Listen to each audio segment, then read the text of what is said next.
গর্ভাবস্থায় খাবারের রুচি দেখেই আপনি বুঝতে পারবেন আপনার গর্ভের সন্তানটি কি ছেলে নাকি মেয়ে। খাবারের পরিবর্তন দেখে কি আসলেই বোঝা যায় ছেলে নাকি মেয়ে? আমি বলবো হ্যাঁ, বোঝা যায়। কারণ আমি অবশ্যই বুঝতে পারছি আমার খাবারের পরিবর্তন দেখে আমার সন্তানটি কি। কারণ আমার প্রথমবার যেহেতু মেয়ে সন্তান হয়েছে, দ্বিতীয়বার যেহেতু ছেলে সন্তান হয়েছে, তো খাবারের পরিবর্তনটা কিন্তু একদমই ছিল, যার কারণে আমি এটা বুঝতে পারছি। তো এই খাবারের পরিবর্তন আসলে কীরকম হলে বোঝা যায় ছেলে নাকি মেয়ে, সেটাই আজকে পুরো ব্যাপারটাই ক্লিয়ার করবো আপনাদের সাথে। হ্যালো ভিউয়ার্স, আসসালামু আলাইকুম, welcome back to my channel. তো শুরুতে আমি আপনাদের মাঝে যেটা বলতে চাচ্ছি সেটা হচ্ছে, আমি আমার এই চ্যানেলটিতে যতগুলো সিমটমস এবং লক্ষণগুলো শেয়ার করে থাকি বা শেয়ার করে আসছি, সবগুলোই কিন্তু আমার একান্তই নিজের ব্যক্তিগত সিমটমস বা লক্ষণ, যেগুলো আমার সাথে ঘটেছে। আমি কিন্তু সেগুলোই আপনাদের সাথে শেয়ার করি, যেহেতু আল্লাহর রহমতে আমার ছেলে এবং মেয়ে দুটোই আছে। তো আমি আমার এই নিজস্ব সিমটমগুলো কিন্তু শেয়ার করে থাকি। আপনাদের ভালো লাগলে আপনারা দেখতে পারেন, না লাগলে কিন্তু নাও দেখতে পারেন। আবার অনেকেই আছে এরকম সিমটমস আসলে বিলিভ করে না। আসলে অনেক সিমটমসই আছে যেগুলো বোঝা যায়, যেগুলো দ্বারা বোঝা যায় ছেলে নাকি মেয়ে। আমাদের দাদি নানিরা কিন্তু শারীরিক পরিবর্তন দেখে, শরীরের বিভিন্ন লক্ষণগুলো দেখে কিন্তু তারা বলে দিতে পারতো, তাদেরটা কিন্তু হতো। সেরকম কিন্তু অনেক ধরনের সিমটমস আছে যেগুলো দ্বারা কিন্তু আসলেই বোঝা যায়। আমি যখন প্রথমবার এবং দ্বিতীয়বার দুইবারই প্রেগনেন্ট ছিলাম, প্রত্যেকবারই কিন্তু আমি ওরকম লক্ষণ খুঁজে খুঁজে দেখছি, তারপর কিন্তু আমার ভিতরেও এরকম পেয়েছি।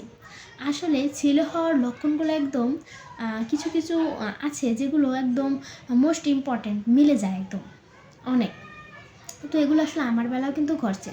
তবে হ্যাঁ, আর একটা কথা বলি, সবার বেলায় যে এক হবে এমন কিন্তু না। প্রত্যেকটা মানুষেরই প্রেগনেন্ট বা বলেন বা গর্ভাবস্থা বলেন, সব কিছু কিন্তু আলাদা আলাদা হয়ে থাকে। এক একজনের শরীরে এক এক রকমের হরমোনের পরিবর্তন হয়ে থাকে এবং গর্ভাবস্থারও কিন্তু পরিবর্তন হতে থাকে।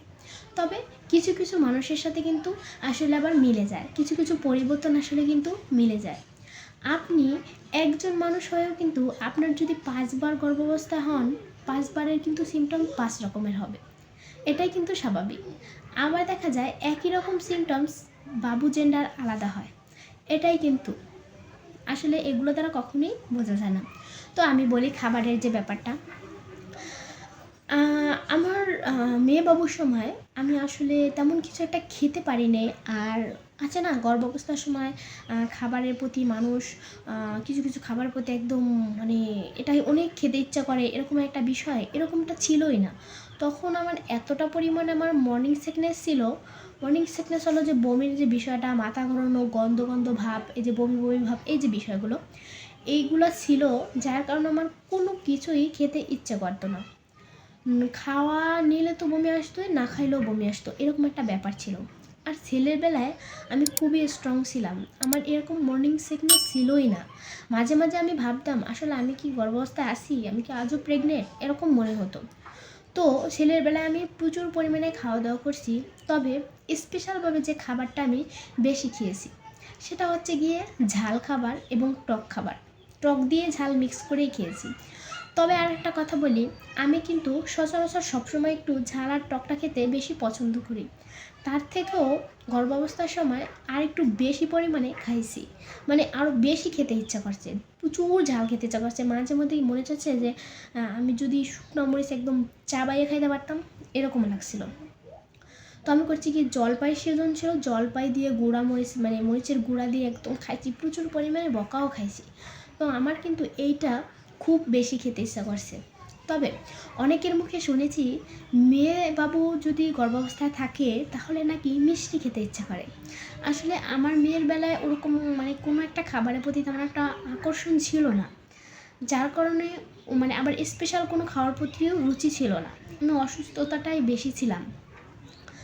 আর ছেলের বেলায় শুধু আমি বলতে পারি যে আমার এই ঝালের প্রতি আর টকের প্রতি আকর্ষণ আরও বেড়ে গেছিলো।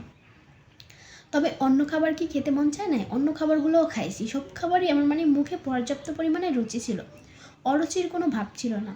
তবে আমি আপনাদেরকে বলতে চাই, ছেলেবাবু থাকলে গর্ভাবস্থায় মানুষ বেশিরভাগ ধরেন 70% মানুষই স্ট্রং থাকে, দুর্বলতাটা কম থাকে, বমিটা থাকে না, খুব কম থাকে। এটা কিন্তু একদম মোস্ট ইম্পর্ট্যান্ট লক্ষণ। এটা মানে 99% মিলে যায় সবার সাথে। আমি দেখছি অনেকের কাছ থেকে, যখন আমি দ্বিতীয়বার গর্ভবস্থায় হই, অনেক ছেলে বাবুর মায়েদের মুখে এরকমটা শুনছি।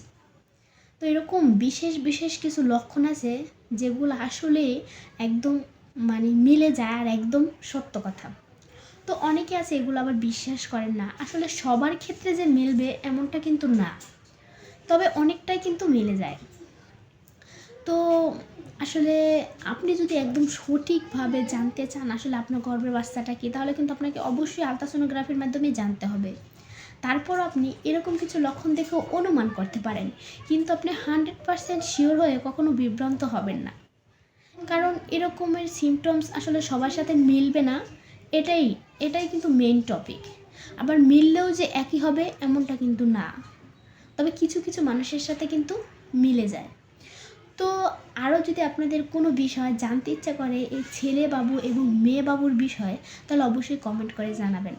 আর যদি সিজারিয়ান কোনো বিষয় জানার ইচ্ছা থাকে, যেহেতু বা নর্মাল কোনো বিষয় জানার ইচ্ছা থাকে, তাও কমেন্ট করবেন, সে বিষয় নিয়েও ভিডিও নিয়ে আসবো। যেহেতু আমি প্রথম বাবুটা নর্মাল ট্রাই করেছি, তারপরে কিন্তু অ্যাক্সিডেন্টলি আমি সিজার করাইছি, যার কারণে আমি নর্মাল এবং সিজার দুটো বিষয় কিন্তু আমার জানা আছে, নিজের সাথে ঘটে গেছে, বা দুটো বিষয় সম্পর্কে আমি অনেক কিছু জানি। তো আপনারা যদি সেরকম কোনো বিষয় জানতে চান তাহলেই কমেন্ট করবেন, সে বিষয়গুলো আমি জানাবো।